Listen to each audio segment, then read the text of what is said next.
മിന്നൽ മരണം മണം പിടിക്കും പോലെ തെന്നി നടന്നു പടകുടീരങ്ങളിൽ. ആ യുദ്ധഭൂമിൽ നിലം പതിച്ചു രാമസായകമേറ്റു തളർന്ന ലങ്കീശ്വരൻ. കൃഷ്ണമണികൾ മറിയും മിഴികളിൽ ഉഷ്ണം പുകയും മനസ്കയങ്ങളിൽ.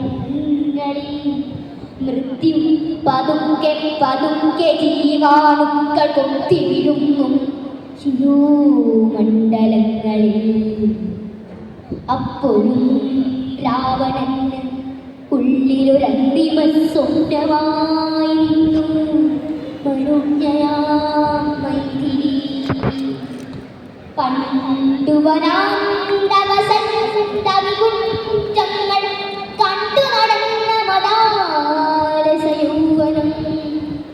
അന്നാദ്യമെത്തി പിടിച്ചു കസക്കിയ മന്ദാരപുഷ്പത്തെ ഊർത്തുപോയി രാവണൻ.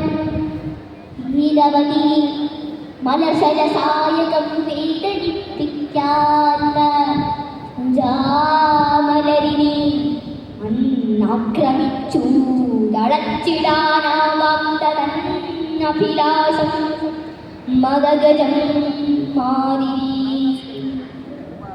അന്നവളുഗ്ര പ്രതികാരമന്ദിയായി തൻ മുന്നിൽ നിന്ന് ജ്വലിച്ചടങ്ങിടവേ അഗ്നിയെ സാക്ഷിനിർത്തി മുഴങ്ങിയാര ശാപമൊത്തു നടുങ്ങീരശാനൻ.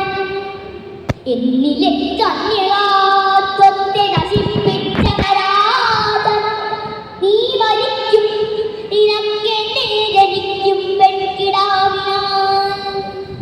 അന്നേ മനസ്സിൽ ചിറകിന്നു കൊണ്ടതാ അമ്പുകൾ പോലാമുനയുള്ള വാക്കുകൾ.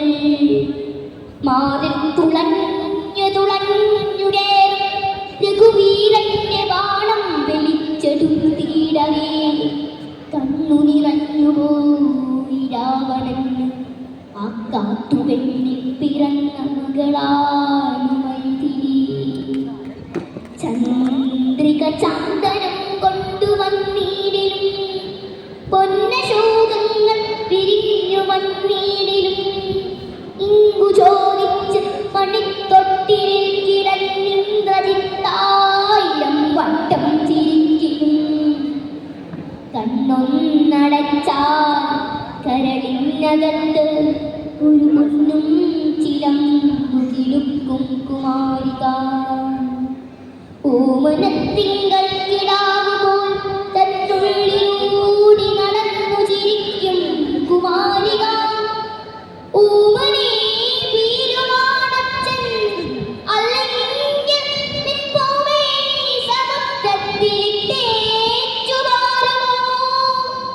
നീ മരിച്ചില്ല ജനകന്റെ പുത്രിയായി രാവണന്റെ മാനസ സ്വപ്നമായി വന്നു നീ. യുദ്ധത്തിനിന്നലിപ്പോരും വഴിക്ക് തൻ പുത്രിയെ കണ്ടതാ സന്ദർശനം. എല്ലാം പറ